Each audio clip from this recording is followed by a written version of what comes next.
Olá, eu sou Engenheiro Oliveira e nós estamos agora nesta série de vídeo, eu e tu, a falar sobre o aviso 9/2023 do Banco Nacional de Angola, o BNA.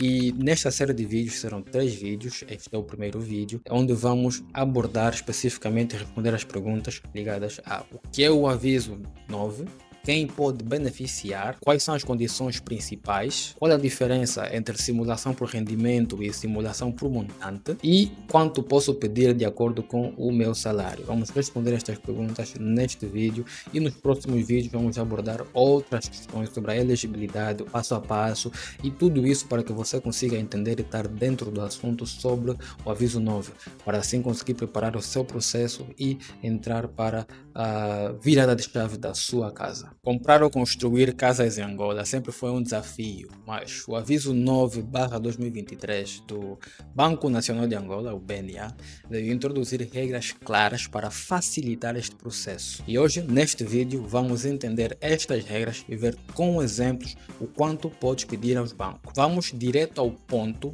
com a primeira pergunta que vamos responder neste vídeo. O que é o aviso 9? Nos artigos 1 e 2 são definidas regras obrigatórias para os bancos financiarem habitações com condições especiais. Na prática, o aviso 9 é uma lei do BNA que obriga os bancos a darem crédito à habitação a condições mais favoráveis ao público em geral. E quem pode beneficiar? O ponto 1 do artigo 7 diz que podem beneficiar desta lei pessoas que querem comprar a primeira casa ou construir em terrenos infraestruturados, ou seja, não serve para comprar uma segunda casa ou uma casa de férias. Quais são as condições principais? Até a altura em que este roteiro foi escrito eram 100 milhões de kwanzas, isto no artigo 7, número 1. Mas atualmente já foi atualizado para 150 milhões de kwanzas. Ou seja, você não pode pedir acima disso, mesmo com um salário alto. Estabeleça um prazo máximo para pagamento de 30 anos. Isto no artigo 8, ponto número 1. Há uma taxa fixa de 7%, mas isto apenas até dia 31 de maio de 2032, conforme estabelecido no ponto número 6 do artigo número 5. Ou seja, até lá a taxa não sobe nem desce. E no ponto número 4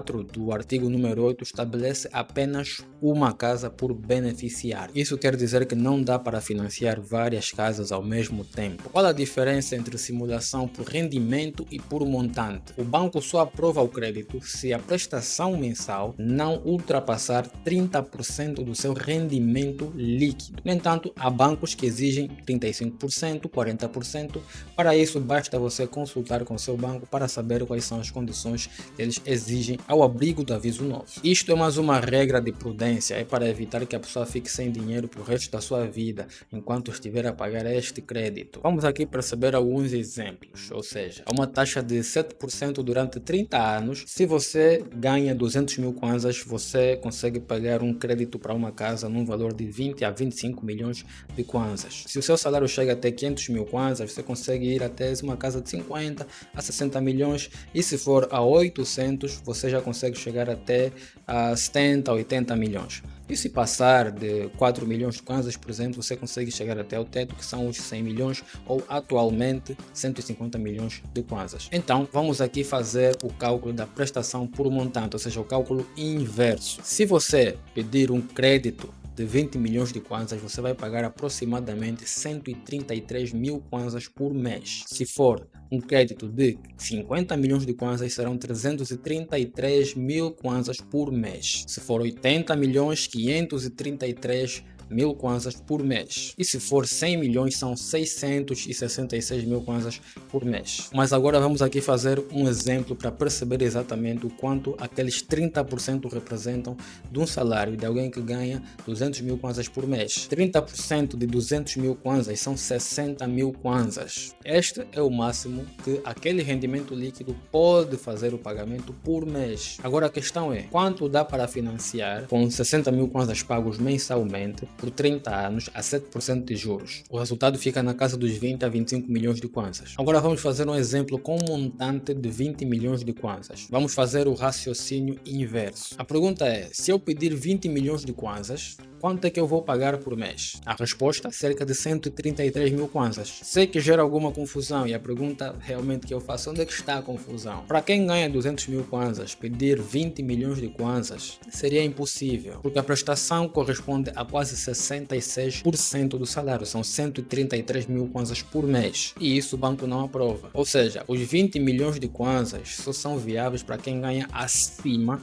de 450 mil kwanzas, porque aí nesse cenário os 30% da taxa de esforço já equivale a para aí 133 mil kwanzas. Então deve estar te perguntar como é que se calcula isso. O cálculo segue a fórmula do sistema de amortização francês, que é o mais usado em bancos, onde a prestação é constante, e a fórmula é conforme esta imagem que está na tela agora, onde o PMT é a prestação mensal, o P é o valor do crédito, que nesse caso nós estamos a falar de 20 milhões de kwanzas, a taxa de juro mensal é este I, que são 7%, dividido por 12, que vai dar para ali 0,00583, 112 o número de meses num ano, e N é o número de meses, que no caso são para 30 anos, 360 meses. Substituindo esses valores, nós conseguimos ter estas contas e temos um PMT de 133 mil kwanzas por mês.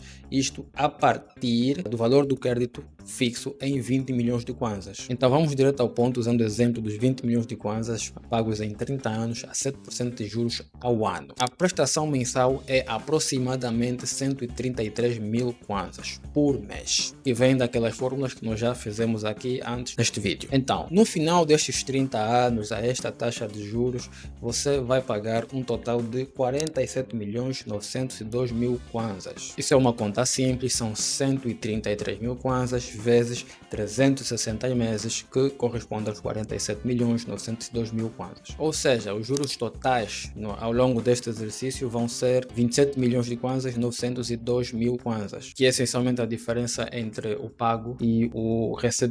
Em linguagem simples, tu pedes 20 milhões de kwanzas e pagas 47 milhões 902 mil kwanzas. No total são 27 milhões ao longo de 30 anos pagos a mais de juros. E se ajudar, aqui vai o mesmo raciocínio para os outros montantes, sempre ao longo dos 30 anos, a 7%. Se pedir um crédito de 50 milhões, a prestação são de 333 mil kwanzas, que dá um total de 119 milhões de kwanzas, 754.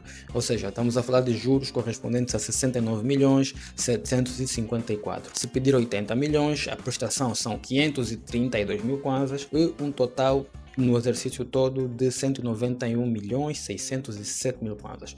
Juros, 111 milhões 607 mil kwanzas. E se pedir 100 milhões, a conta vai sendo a mesma coisa.